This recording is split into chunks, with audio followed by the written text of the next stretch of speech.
I think now it would be good to start getting into some of the what's. So examples, practical examples to help us see how innovators, entrepreneurs can help start putting this into practice in their daily life, because it's not easy probably to go from this really kind of massive change from how we've learned how to be in society, how we've learned to perceive, or rather not perceive, but just react.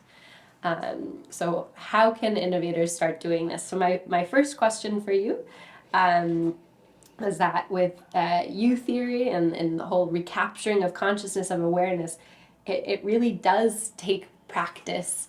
So you can start deconstructing how you've been doing things before and relearning a new way to do things. Could you give us an example of an exercise that's used to activate awareness? Yes, I use every day. Just when you wake up, for example, you can take some minutes to just to breathe and to sensing how are you beginning your day. No, just yes, it's a moment of, you can do it just 1 minute if you just want to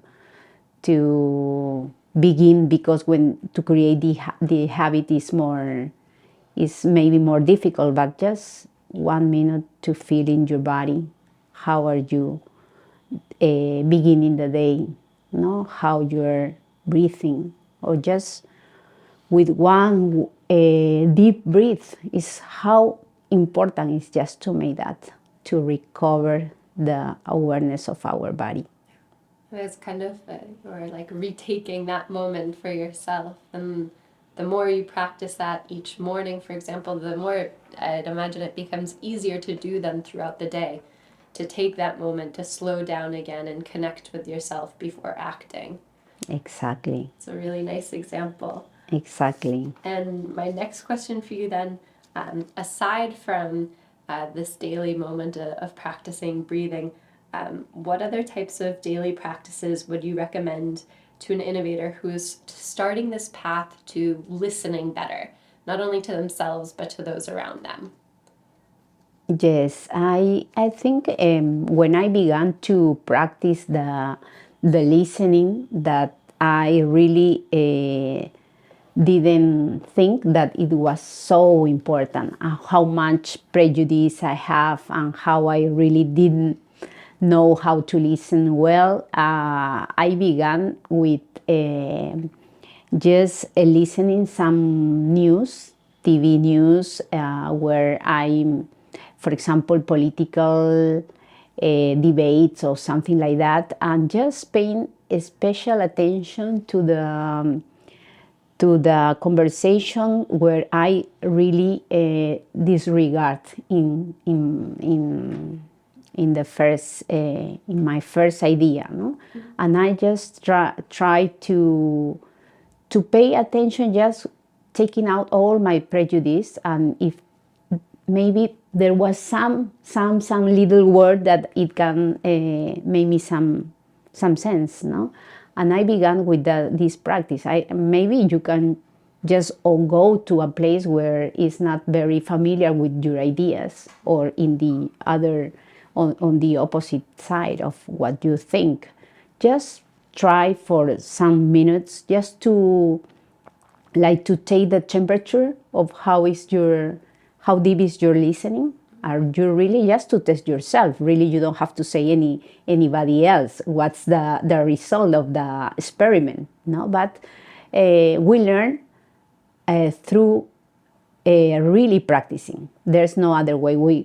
I don't say that I learned to listen just with one day or with one experience. Really is too easy. Yes, exactly. So it's like going to the gymnasium, no? And to make this effort in the muscles. When we really make the stronger the muscles, it's the same with the listening. Just taking this temperature, how I'm listening. I really listen, or I just, with all my ideas and my prejudice, no, about this what I'm really listening, no? So is, instead of downloading the ideas that we already have, just to pay attention with curiosity, as you don't know anything about that, and just what is the position. No? So maybe the big portal to begin to listen is your curiosity, to see if there's something new for you there. Perfect. I mean, I'm going to start trying to practice this daily. And I have one more question for you before we wrap up. Working at this intersection between entrepreneurship and paradigm shifts, it can be a very frustrating, very emotional, very intense process. How can innovators or entrepreneurs manage these emotions, especially frustration, when they are at this intersection and really trying to make change? Yes, I will maybe recall a little bit of my own experience. When I began to be an entrepreneur, and I really resonated to be a social entrepreneur. It means that I wanted to impact in my community. Really, what I observe is that I have frustration in many cases, but what I really discovered was that this frustration comes because I wanted to, or I expected a result from what I was doing. I was trying to control everything. So the frustration comes really when you have different answers or different outcomes than the ones you were supposed to have. No? So as we have talked previously, really is because I was trying to change outside instead of beginning from myself. So when the frustration comes because it's something that outside that we can control. So first of all, we need to come back to ourselves and really to see and to feel what we really are sensing about that. No, and from that space we can give an answer, and that answer comes from an authentic space.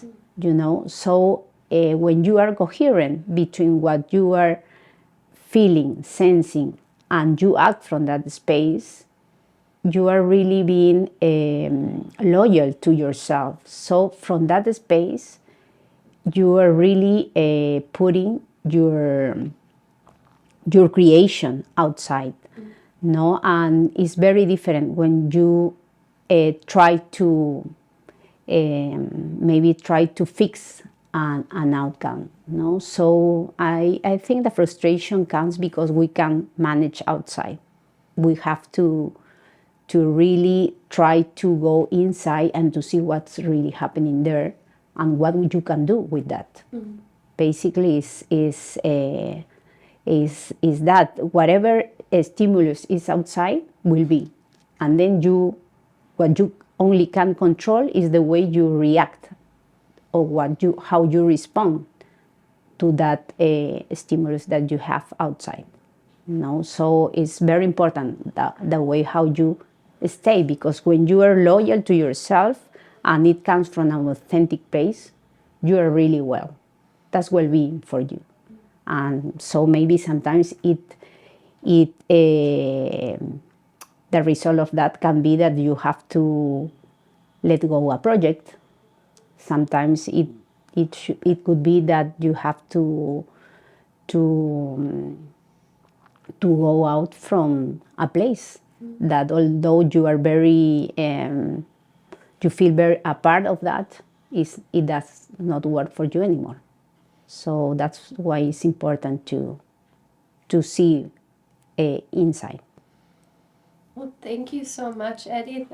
I really appreciate that we got bits of the theory, and then we're able to move to practical steps. I think you gave some really nice exercises for us to try to practice, to be able to engage with changing kind of our internal paradigm almost, and how to start putting that into practice. So thank you again so much for taking the time to speak with me today, and it was a pleasure. Don't forget that we are creators. So whatever is outside, we can really decide how can we more consciously create whatever we are creating.